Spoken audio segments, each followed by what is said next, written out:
नमस्कार मेरे प्यारे दोस्तों, मैं रजनीश आपका स्वागत करता हूँ हमारे चैनल पे। तो चलिए शुरू करते हैं। दोस्तों, एक महिला एसपी के पास एक ही गांव से बहुत सारे शिकायत पत्र जा रहे थे और उन पत्रों में एक ही बात लिखी थी कि हमारे गांव में जो भी लड़की जवान होती है वह प्रेग्नेंट हो जाती है।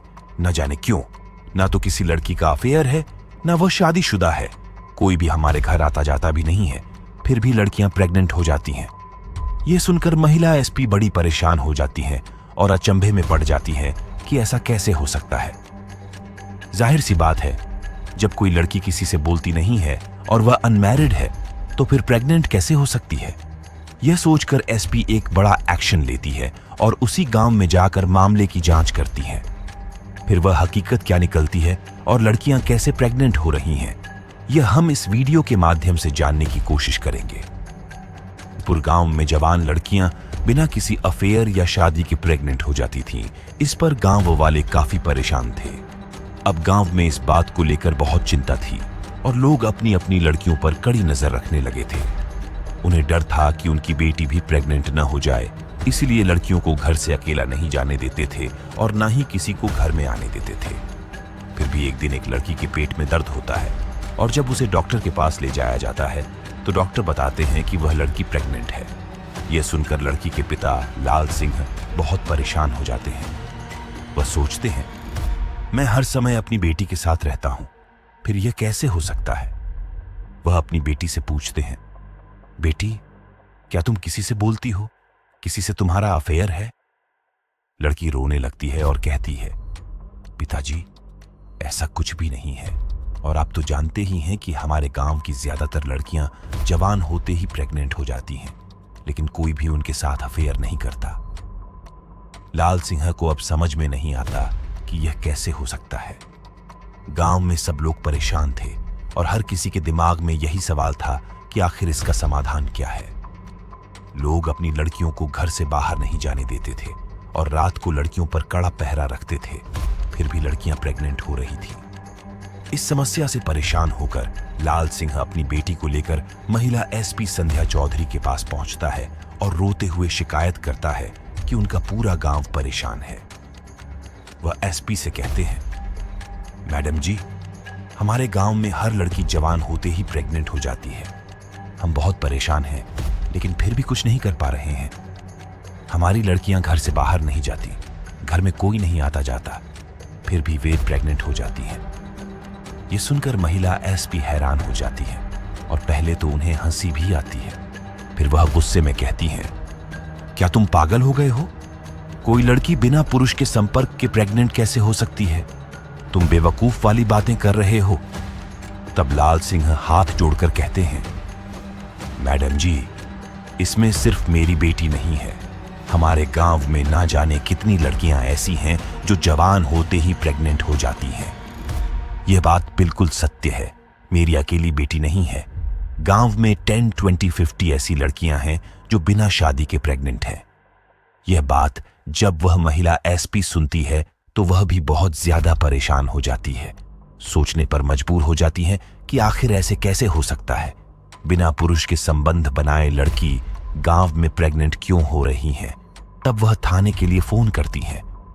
थाने के एसएचओ से कहती हैं और कहती हैं कि तुम हरिदासपुर में जाकर के इसकी इंक्वायरी करो और जानकारी जटाओ कि आखिर जो लड़कियां प्रेग्नेंट हो रही हैं उनका कोई प्रेमी है, किसी से उनके नाजायज संबंध है। फिर पुलिस जाती है और इंक्वायरी करती है तो सभी लोग एकत्र हो जाते हैं और पुलिस के सामने अपने दुखड़े सुनाने लगते हैं और कहने लगते हैं कि साहब, अगर एक बेटी की बात हो तब हम मान भी जाते हैं कि हाँ बेटी, हमारी गलत है, लेकिन जो भी लड़की हमारी जवान होती है और उसके पेट में दर्द होता है, हम उसका चेकअप कराते हैं हॉस्पिटल में ले जाकर के, तो फिर वह प्रेग्नेंट निकलती है। अगर एक ही बात होती तो मान लेते, लेकिन सभी लड़कियों का अफेयर कैसे हो सकता है? और फिर हम इतनी चौकसी रखते हैं, अपनी बेटी पर रात दिन नजर रखते हैं, कभी घर से बाहर अकेले नहीं जाने देते। जब रात को सोते हैं तब हम उन्हें अपने पास सुलाते हैं और कोई हमारे घर आता जाता भी नहीं है। इसी चक्कर से हमारे गांव में एक ऐसा माहौल बन गया है कि हम ना तो किसी के घर जाते हैं और ना किसी को अपने घर बुलाते हैं। इसी बात के डर की वजह से पुलिस ये बात सुनकर कि बहुत ज्यादा परेशान हो जाती है और फिर पुलिस लौट करके चली जाती है। और फिर जो और संध्या चौधरी एसपी होती हैं, जिले की उनसे पुलिस जाकर के कहती है, जो थाने के इंस्पेक्टर होते हैं। वह कहते हैं, मैडम जी, हम भी इस बात को सुनकर के बड़े हैरत में हैं कि आखिर उस गांव के लोग सभी मिलकर के हमारे पास आए थे और उन्होंने कहा था कि हम अपनी लड़कियों पर बहुत ज्यादा पाबंदी रखते हैं और हमारी लड़कियों का किसी के साथ अफेयर भी नहीं है।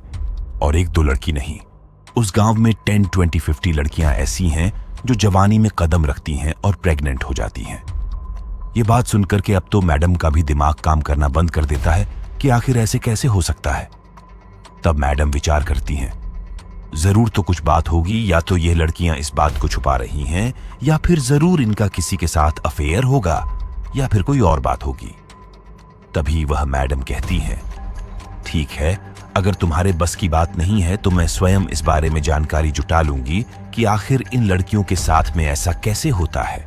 फिर महिला जो एसपी संध्या चौधरी होती है, वह अपना भेष बदलती हैं और कंधे पर एक झोला टांग लेती हैं और ऐसे कपड़े पहन लेती हैं जैसे कि कोई मांगने वाली हो।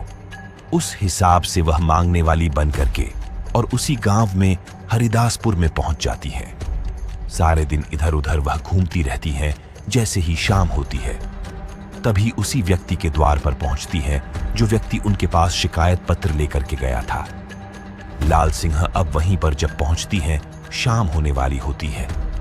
तब वह महिला एसपी जो भिखारिन भेष में थी, तब वह कहती हैं कि भैया हमें रात्रि हो गई है और इतना टाइम हो गया है, हम अपने घर पहुंच भी नहीं पाएंगे, इसलिए आज रात अपने घर में हमें ठहरने के लिए थोड़ी जगह दे दो। तब लाल सिंह कहता है, चलो कोई बात नहीं, तुम तो महिला हो, अगर कोई पुरुष होता तो मैं अपने घर में नहीं रुकने देता, क्योंकि हम लोग बहुत ज्यादा परेशान हैं, न जाने ऐसा हमारे साथ क्यों हो रहा है। तब वह कहती हैं, कोई बात नहीं, हम तो तुम्हारी बेटी के समान हैं, तो फिर हमसे आपको क्या डर है।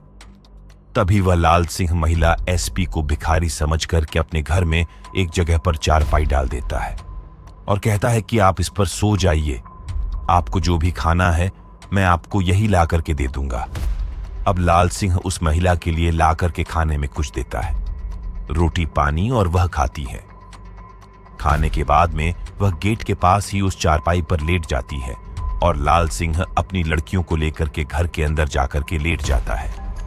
सभी लोग जब सो जाते हैं तो रात का 1 बज जाता है और मैडम चुपचाप उस घर से निकल करके आती है और गली में घूमने लगती है और यह देखने लगती हैं कि आखिर मैं यह देखूं कि नाइट में तो कोई व्यक्ति इन लोगों के घर में नहीं घुसता है। तभी वह इस तरह से गलियों में घूम ही रही थी। तभी उसे गांव के पास में एक झाड़ी थी और उस झाड़ी के पीछे एक बहुत बड़ा घर था, खंडहर पड़ा हुआ था, उसमें कोई व्यक्ति आता जाता नहीं था। तभी वह देखती हैं कि उसी खंडहर से 2 शराबी निकल करके आ रहे थे और उनके हाथ पैर सीधे नहीं गिर रहे थे और वह झूमते हुए उन गलियों में आने लगे। तभी वह मैडम उनको देख करके एक साइड में हो जाती है, एक दीवार की आड़ ले लेती है और वह क्या देखती है कि कुछ देर के बाद में जब एक जाता है तो वह मेन गेट के लिए खोल देता है। फिर वह दूसरा व्यक्ति भी घर के अंदर प्रवेश कर लेता है और फिर वहां से लगभग आधे घंटे के बाद वह घर से जैसे ही निकल करके व्यक्ति आता है, त्यों ही वह मैडम अपनी रिवॉल्वर उन व्यक्तियों के ऊपर तान देती हैं और कहती हैं कि अगर तुमने एक कदम बढ़ाया तो मैं तुम्हें यही गोली मार दूंगी, इसलिए चुपचाप यहीं खड़े रहो और तुम यह बताओ कि तुम लोग इस घर से निकल करके क्यों आए हो और इस घर में क्यों घुसे थे। ये बात सुनकर के वह व्यक्ति बड़े डर जाते हैं रिवॉल्वर देख करके, लेकिन जब उसकी हालत को देखते हैं कि यह तो कोई बेकार है, तब वह कहते हैं कि इस भिखरण के पास में रिवॉल्वर कहां से आई। तब वह उससे कहते हैं कि तुम हट जाओ, नहीं हम भी तुम्हें गोली मार देंगे। उनके पास कोई औजार नहीं था, लेकिन फिर भी मैडम को धमका रहे थे, लेकिन मैडम उन्हें डराने के लिए एक गोली पैर बचा करके मारती है। तभी वह लोग उसे गोली की आवाज सुनकर के डर जाते हैं और वहीं रुक जाते हैं। जब गोली की आवाज जब गांव के लोग सुनते हैं तो एकदम से जल्दी जल्दी उठ जाते हैं और सभी लोग वहीं पर एकत्र हो जाते हैं। जिस जगह पर वह मैडम उन शराबियों के ऊपर रिवॉल्वर ताने खड़ी थी, जब उधर से लाल सिंह निकल करके आता है और देखता है कि अरे यह तो मैडम मेरे घर में रुकी हुई थी, इनके लिए मैंने खाना खिलाया, चारपाई पर लेट आ रहा था, लेकिन इनके हाथ में रिवॉल्वर कहां से आई। तब वह कहती हैं कि इन लोगों को पकड़ो गांव वालों से। तब वह गांव वाले सभी एकजुट करके आए हैं और दोनों लोगों को पकड़ लेते हैं। फिर मैडम थाने के लिए फोन करती है और फिर वहां से कई थानों की पुलिस वहां पर आ जाती है और उन शराबियों को गिरफ्तार कर लेती है। फिर मैडम कहती हैं कि मैं कोई भिखारी नहीं हूं, ना ही कोई भीख मांगने वाली थी।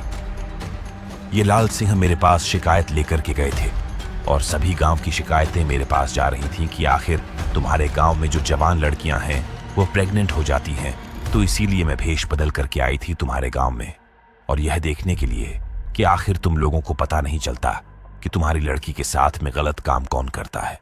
बस इसी इंक्वायरी के लिए मैं भिखारिन बन के आई थी।